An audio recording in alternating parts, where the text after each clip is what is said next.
Hey, what's up guys? Chunk here again. Today we're going to be doing a guide on the Retribution Paladin for Mists of Pandaria. So yeah, let's just get straight into it.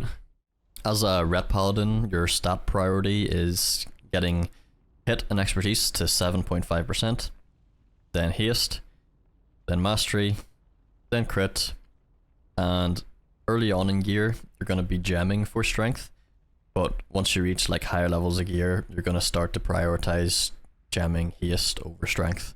As for your talents, on the first row it's a kind of personal preference, but typically I'm going between first two, Speed of Light and Long Arm of the Law. Most of the time I'm just running Long Arm of the Law, but there's some scenarios in which with Nitro Boosts and Speed of Light they interact with each other in a way to give you like a massive speed boost.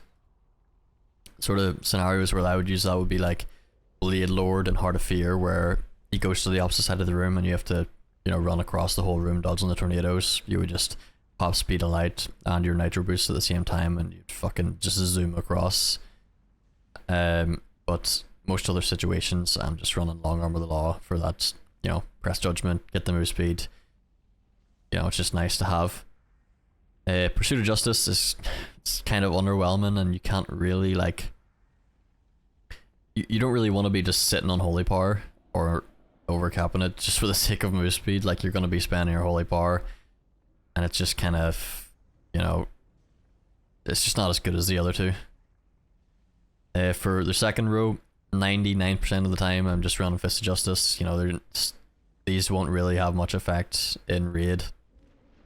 Just like one scenario where I can think of where you could use Repentance, and that's on Will of the Emperor, where if you're doing the strat where you just CC the ads, let them stack up to like 4 and then you kill them all at once. But typically you would just have like a mage polymorph for a shaman hex, warlock fear with a glyph, do that. Fist of Justice, only scenario in raid I can really think of is Spirit Kings, where you need to stun the guy during sleight of hand, I think it's called.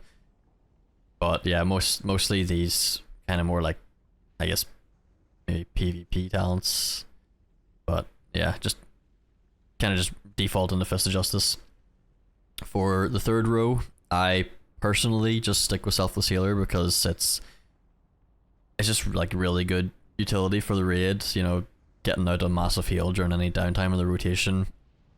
There's been times where I've healed tanks from almost dead to full HP by critting with a 3-stacked Selfless Healer Flash of Light. Eternal Flame, never take it. It's just a DPS loss because you don't want to be spending holy power on this. You want to be spending it on doing damage. Secret Shield, it's usable, but like just reading it you'd think, oh, 20k absorb every 5 seconds sounds good on paper, but unless there's constant raid damage going out, then it's not really getting value, if you know what I mean. Like, so for example, on fights where Garlon, where there is constant raid damage going out, then yes, Secret Shield would get a lot of value. But in my opinion, I just don't think it's going to be like, in a normal raid encounter, it's not going to be the difference in you living or dying unless your healers are ignoring you. So most of the time I'm just running Selfless Healer so I can just put out like this massive heals every so often to just help out. I've saved so many lives with this talent. For the fourth row, most of the time you're just going to run Clemency for the double Hand of Freedom, mainly double sacks, double bops. So double sacks for your tank, and then double bops so that you can like avoid or kind of cheese certain mechanics in different fights. Like there's so many different scenarios in which bopping someone is just so good and can just make fights a lot easier than they normally would be without a paladin. Unbreakable Spirit, not really something you would take as a Ret Paladin. It's more of a, in my opinion, a prop paladin default. Hand of Purity is good in niche scenarios. One would be, for example, on Amber Shaper with the Parasite dot that goes out, where like it does more damage based on the heal they've received during the debuff. It basically just nullifies it. So like in the last sort of 6 to 8 seconds, the last few ticks of that parasite dot, you would just Hana Purity the person, and then that just they're fine. You know, they just don't need to look at them anymore. They're gonna be okay. Something else worth noting with Hana Purity is that if you have a Brewmaster monk as your main tank, or just tanking whatever, Hana Purity actually works on their stagger. So this effectively could be like a 30-second cooldown, 6-second duration, massive DR for your Brewmaster tank because of their stagger, and that could actually be pretty insane if you like really try and make use of that. For the 5th row, this is like your big like damage row. Divine Purpose, pretty bad compared to the other two, so you're never really running Divine Purpose. I think there might be like a scenario like really late, like tier 16 with a certain fight or something, you might run it, but just ignore this for now. Sanctified Wrath is basically what I'm running majority of the time. Single target, it's your highest damage. It just means that you get a bunch of hammer wraths out. It's just really strong for single target. Holy Avenger is kind of like, for AoE it will take over in Sanctified Wrath, like 3+ targets where you start using Divine Storm, then Holy Avenger will take over. But most raid encounters you're running Sanctified Wrath. Finally, for your last row, Holy Prism is just kind of weak compared to the other two. Like, it's 20-second cooldown, you know, you'd end up using a lot of globals for something that isn't really doing as much damage as like execution sentence. Like for single target, execution sentence is going to do more damage. For AoE, Light's Hammer is going to do more damage. This is kind of like a, I just can't think of any reason why you would only run it, to be honest. If you want to like have like a 20-second where you can put out heals for your team, like if it's maybe a fight where you need extra healing on your team, like maybe Garrelon, but I wouldn't run it. So yeah, single target, execution sentence all the way, and Light's Hammer for AoE. Mainly, I'm just running Light's Hammer in dungeons, to be honest. There's not a lot of raid fights or raid encounters where I actually would take Light's Hammer. Maybe just on the first boss of Spirit Kings if you're stacking the dogs. I would run Light's Hammer. But if you're not stacking the dogs, you're only fighting like 2 of them, then I'd still run execution sentence.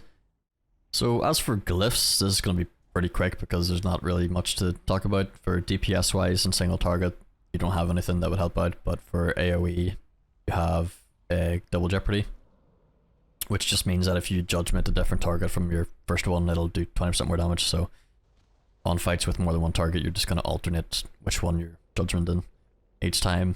And then the only other one for damage in AoE is Mass Exorcism. It just makes your Exorcism do 25% damage to all enemies within 8 yards. This is really strong, and in any fights where there's more than one target, you'll want to run this. Then for just general utility, Glyph of Hand of Sacrifice is one that I would also always run. So, for example, in an AoE encounter, this is what my page would look like. The 2 damage ones, and then Glyph of Hand of Sacrifice. Because you're always going to be getting, your tank's always going to be calling for your Hand of Sacs, and you don't want to be taking big chunks of damage whenever you give it to him. Then there's also,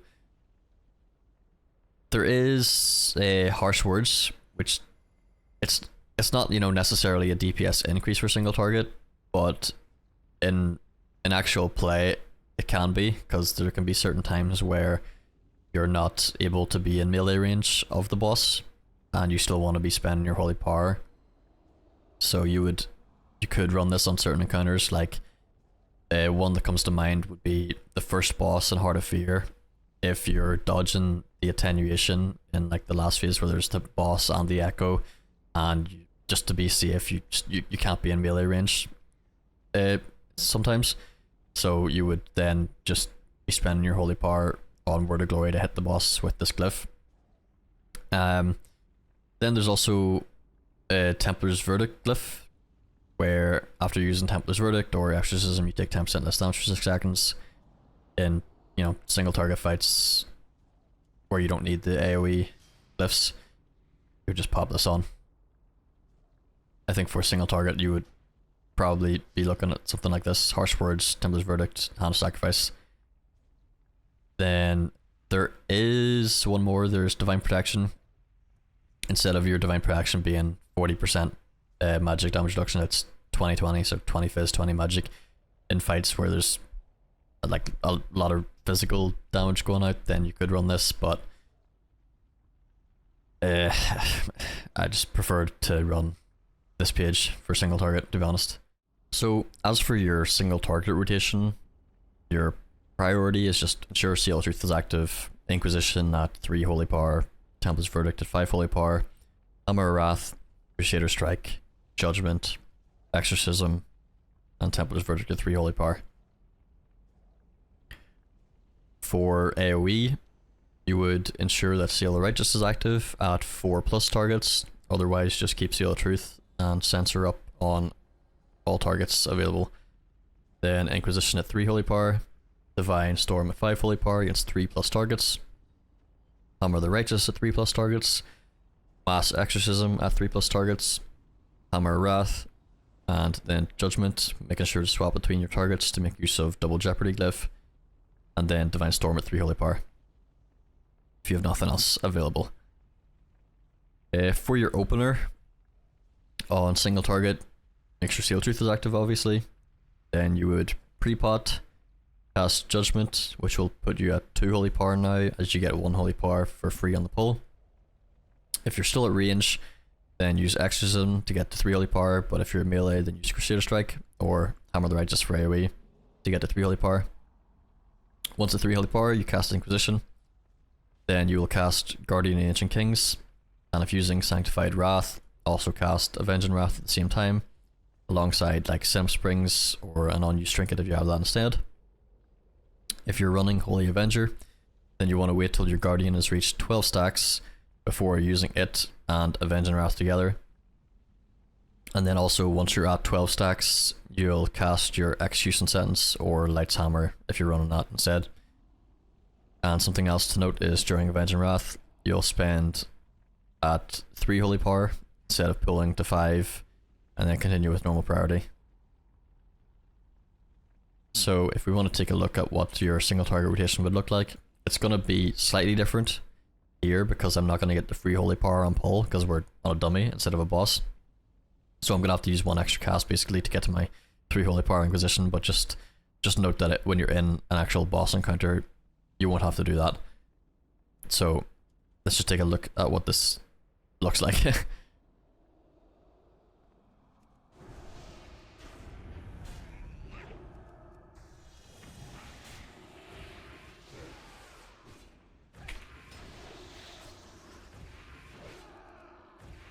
GM's at 12 stacks now, so I Execution Sentence. And I'm basically just doing Hammer of Wrath, Crusader Strike, Hammer of Wrath, Templar's Verdict over and over again.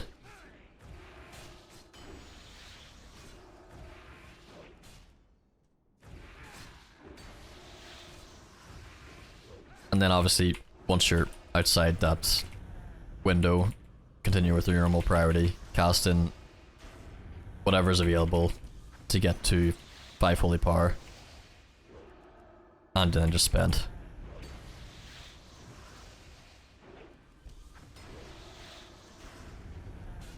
Obviously with more haste it would look cleaner because there's obviously times where you're set outside of the GCD when something's coming up, but yeah, that's pretty much what your rotation should look like on the opener, and then just continuing with your normal priority. So yeah, that was my Retribution Paladin guide. So if you enjoyed the video, you thought it was informative or anything like that, make sure to leave a like, comment, subscribe if you want to see more videos like this. Yeah, thanks for watching. Have a good day. Peace.